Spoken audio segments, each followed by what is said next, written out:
tapé wallahi yaram daw na wallahi yaram daw na j'ai les larmes aux yeux parce que c'est une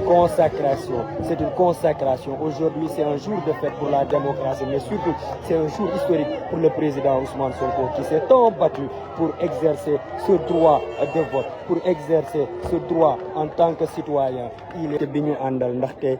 xeex la xeex bu sori la jóge xeex bu metti la ñu jóge que président Ousmane Sonko tey mu war a ñëw mën a voter koo xamante ne ci benn at génnee nañ ko ñaari yoon ci fichier électoral bi ñu di ko yow doo voter waaw ñaari yoon ñu ni ko doo voter ñaari yoon ñu génne ko ci fichier électoral ñaari yoon justice jox ko dëgg ñaari yoon état du Sénégal mu ne du ci dal tey jàmbeeg pexeem yàlla ak dogalam yàlla dogal na président Ousmane Sonko mi ngi noonu di ñëw di voter ji di natt votel doomu ndeyam ki nga xamante ne moom mooy son homme de confiance mu di le président Bassirou Diomaye Diakhar Faye c'est le triomphe même du projet Pastef les Patriotes aujourd'hui tey ku nekk fi nga toog war nga mën a am contentement tey ku nekk fi nga toog nit ñi war ngeen mën a gën a fier ngeen génn ngeen dem voter ji ndax président Ousmane Sonko a tant sacrifié les patriotes ont tant sacrifié les Sénégalais les simples populations les populations ont tant sacrifié. Mon devoir citoyen, vous voyez, c'est le président.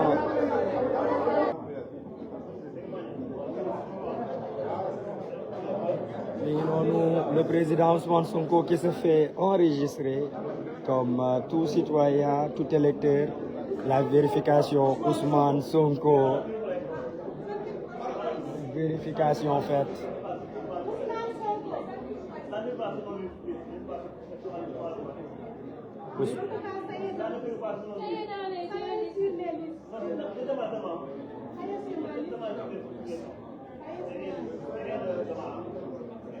Le président Ousmane Sonko qui est dans la liste électorale.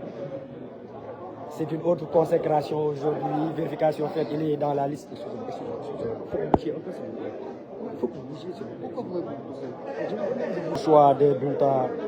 Le choix des bulletins, et tout le monde attend le président Ousmane Sonko, toujours aussi taquin. Et le président Ousmane Sonko qui est en train de choisir les différents bulletins. Il est en train de prendre le choix des bulletins,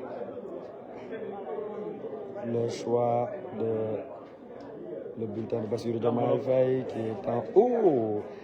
le bulletin de Bassirou Diomaye Diakhar Faye qu'il place à la première place. Il va s'isoler, comme on dit.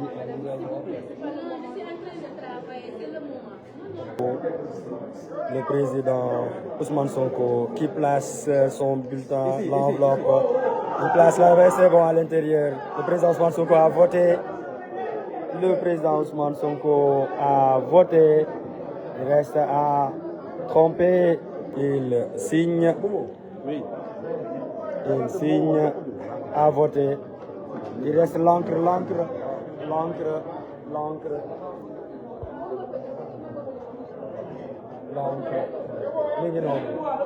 Le président Ousmane Sonko. Le président Ousmane Sonko qui remercie le gouvernement. Il a voté.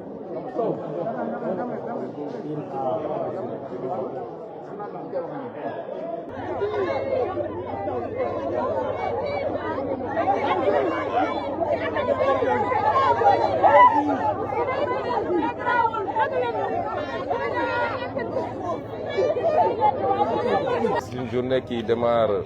avec ce constat triste, mais qui va se terminer dans la joie, parce que je suis convaincu qu'à l'issue de cette journée, Inch'Allah, notre candidat, Bassirou Diomaye Faye, sera largement élu, et dès le premier tour. Et cela est d'autant plus évident à nos yeux que nous observons une forte affluence des Sénégalais, de la diaspora et de l'intérieur du pays. Je crois qu'on n'a jamais vu une telle affluence dès les premières heures du scrutin. Et nous savons que cette affluence-là est due particulièrement à notre candidature.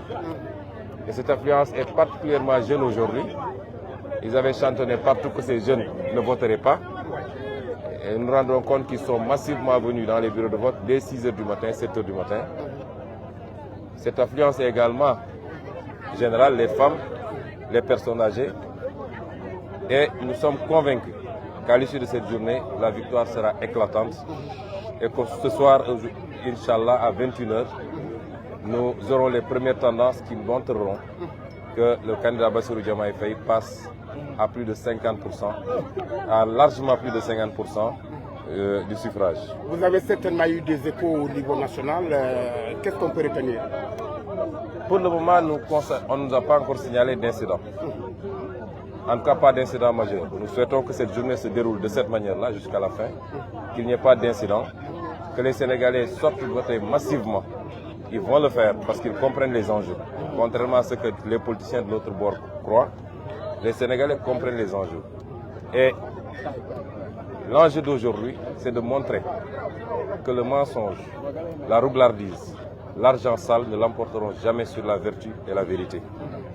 Et les Sénégalais démontreront que les vertus dont on s'est paré depuis longtemps, en Wolof on parle là de djom, de foule, de faïda, de coléré, que toutes ces vertus-là sont encore présentes au Sénégal et que les Sénégalais sauront faire la part des choses. Et qu'aucun lobby étranger également ne leur choisira un président de la République. Et c'est pourquoi nous allons lancer encore une fois cet appel-là pour demander aux Sénégalais de continuer à sortir massivement. Nous souhaitons que le taux de participation de cette année soit un taux de participation record depuis l'indépendance jusqu'à aujourd'hui, qu'on puisse dépasser les 70 ou 75% de taux de participation. Ce sera indicatif pour la légitimité du président que nous allons choisir, c'est-à-dire le président Bassirou Diomaye Faye. Nous lançons cet appel-là, mais nous lançons également un appel à la vigilance, particulièrement des jeunes qui continuent d'organiser les rondes et les brigades de surveillance et de sécurisation des élections. On a vu ce qui s'est passé hier à Ziguinchor. On a vu en tout cas une vidéo circuler qui faisait état de Bissau-Guinéens qui auraient été transportés par des acteurs politiques locaux pour venir voter au Sénégal.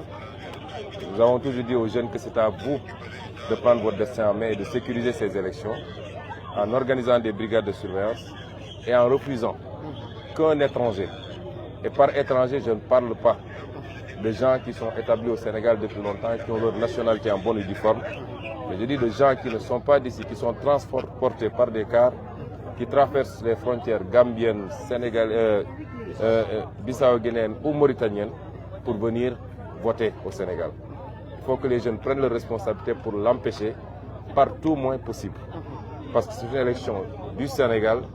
par les Sénégalais et pour les Sénégalais. Et je lancerai également un dernier appel au calme, à la sérénité. En tout cas, nous n'avons aucun intérêt à ce que ces élections soient perturbées parce que nous allons les gagner, s'il plaît à Dieu. Je dois lancer un appel pour éviter de répondre aux provocations. Nous savons que dans certaines zones, particulièrement dans le Baol, dans le département de Mbaké, le plan c'est de créer des provocations pour qu'il y ait des rixes, pour qu'il y ait des affrontements et que les autorités en tirent des conséquences pour demander la suspension du vote. Nous demandons à tout le monde de garder son calme, sa sérénité et nous lançons un dernier appel au ministre de l'Intérieur pour qu'il sécurise les Sénégalais qui doivent venir voter. Ça ne doit pas être l'affaire des jeunes, en principe, mais si l'État est défaillant, les citoyens prendront leurs responsabilités pour sécuriser leur vote. Et nous lançons un appel au ministre de l'Intérieur pour que toutes les dispositions soient prises pour éviter que ça et là, des nervis soient recrutés pour venir perturber le déroulement du vote. Wolof ginnaaw bi nga voté mun nañu lan lañ mën a jàpp ci situation bi ak lépp loo xamante ne ci wàllu appel. waaw njëkk a wax ni tey voté nañu. mën na bett Sénégalais yu bëri parce que ay weeri weer amul lu ñu deful pour tere ma mun a nekk candidat wala mu mun a voté. commencé na fii si Thior bi ñu ñëwee fii gagné suñu procès. mu dellu Ndakaaru ñu gañewaat suñu procès waaye malgré tout administration bañ na ci ndigalu ñi yor nguur gi ne du ma jox samay fiche de parrainage du ma pay ma nekk candidat tey dara changé wul ci diggante boobu mais ñoom ñi ma génne woon ci liste bi ñoo jékki-jékki delluwaat ma ci liste bi li nag su ma ko waxee waxuma ko pour joytu ndax ku ñu xam-xam ni ñun duñu joytu li war am dafa waroon am loolu la yàlla dogal te bu ñu teree benn Ousmane Sonko nekk candidat it li ñu xamul woon mooy Ousmane Sonko du benn ay junni Ousmane Sonko la te Bassirou Diomaye Faye benn la ci Ousmane Sonko yooyu tey Ousmane Sonko nekk na candidat te dinañu gagné élection bu soobee yàlla waxuma ko pour jooytu waaye lenn la ci suñu programme lu war a tax rek Sénégalais yi gën voté massivement mooy injustice bi am ci réew mi jaay doole jël doole nguur war koo jëfandikoo pour jàppale Sénégalais yi seen dund gën a baax mais nga jël ko yëpp nag muy alkaati yi muy justice bi muy administration bi lépp nga jël ko jëmale ko ci benn nit rek parce que nee nga kii il faut ma faaga ko wala il faut ma tere ko nekk candidat loolu waratul am Sénégal moo tax rien que pour loolu Sénégal dañu war a génn massivement ñu defaraat suñu réew jëlee fi lépp loo xam ne day andi noonoo ak en jubalewaat Sénégalais yi nangu adversité nangu ni man war naa mën a jiite keneen war na mën a ne ànduma ak moom mais ñu def ko ci fair play def ko nekk ay gentleman comme ni ko gars yi di waxee lu am solo la. élection bi enjeu bi dafa rëy moomaat suñu bopp la ci suñu wàllu koom-koom d'abord delloo si justice ci wàllu économie delloo si justice ci wàllu social ba séddale bi tam jaar yoon mais moomaat suñu bopp li ñuy wax souveraineté loolu mooy solo élection bi moo tax ma doon wax ni mooy élection bu gën a am solo bi ñuy Sénégal ba léegi moo gën a am solo sax indépendance man gëm naa ni suñu véritable indépendance tey jii lay door bu soobee yàlla moo tax ñuy wax sénégalais yëpp dañu génn massivement bëgg nañ taux de participation bi weesu juróom-ñett fukk ci téeméer loolu mooy li ñuy ñaan te li ñu gisagum balaa may ñëw xool naa image yu bëri bi mooy suñu 5e élection waaye mosuma gis à 10 heures du matin farlu bu mel nii ci bureau de vote yi muy fii muy diaspora bi kon am nañu yaakaar ni Sénégalais yi xam nañu enjeu bi te dinañ gën massivement voté te élection bi du am 2e tour gëm naa ni tey dinañ ko gagné au premier tour incha allah te gëm naa ni yàlla bëgg na Sénégal tam Sénégal yi dinañ wane ni dem dajale alal goo xam ne lewul daganul wala nga dem ay waa bitim réew ngemb la wala nga yaakaar ni ci caaxaan ak ci naxaate mën nga jël réew dinañ wane ni loolu Sénégalais li ñu doon woote suñu maam yi doon ko woote ñu xam ñu ci dëggu ci jom ci fulla ci ngor ci doylu Sénégalais dinañ ko jëmmalaat tey en votant massivement pour le candidat Bassirou Diomaye Faye kon di lancer aussi un appel ministre de l'intérieur am nañ jot bu rafet ci moom Sénégal yëpp am nañ ko jàpp nañ ne xam nañu moom tam xam na enjeu yi te bëggul jóge fii ñu koy woy bu ñaaw waaye ñu koy gën a soññ rek lu mu doon def rek na ko yokk parce que am na ñoo xam ne xam nañu ñoom dañuy perte élection seen pexe yëpp mooy nu ñuy def ba perturber ko loolu tam ñu ciy dellu lancer appel ministre de l'intérieur mu renforcer kaaraange électeurs yi Sénégal yëpp mën a génn voter ci seen teyu bakkan ñibbi seen kër tranquillement ngoon ñi dépouiller ñu xam tendance yi teel a leer ñu xam ni victoire bi fii la féete di continuer lancer aussi un appel à toutes les populations mais particulièrement ndaw ñi parce que ndaw ñi xam nañ li xew waaye ñoom ñoo mën a gën a sécuriser vote bi lañ leen doon wax rek bu ñu nangu ñuy jëlee ay nit feneen ñoo xam ne bokkuñu ci réew mi gis nañ liñ fi xew démb Ziguinchor te ñu ngi koy signaler feneen ak feneen booru Mauritanie ak peut-être frontière gambienne bi dégg nañ li xew démb fële Nord Fogny ay bus yu doon jógee Gambie di ñëw loolu it na ci jeunes yi jël seen farlu seen matuwaay ñoom ñoo mën a sécuriser vote bi seen avenir moom la ñuy joué tey nañu xool fu nekk nit ñi xamante nañu fii ma nekk nii fii laa yaroo ñun xamante nañu bu ñu bëggee importer nit yu jógee beneen réew ñëw jeunes yi nañ jël seen responsabilité ba ñoom du ñu voté ku fi ñëwit ak ay mallette d'argent am taxaw ci buntu bureau de vote yi naan day jënd ay nit na jeunes yi digaaleeg moom parce que loolu loi moo ko njëkk a interdire jàpp naa loolu yëpp bu ñu ko dajalee tey ci ngoon bu soobee yàlla Sénégal dina am un nouveau président di président bu jub président bu compétent président bu xarañ waaye dina am une nouvelle équipe parce que jiitaluñu nit rek def ko ab yonent waaye dañoo am projet boobu moo tax bu ñu gàllankooree Massamba ma dem ba mun koo continuer te loolu la ñu yéene Sénégal te xam naa ne Sénégal yéene nañ ko seen bopp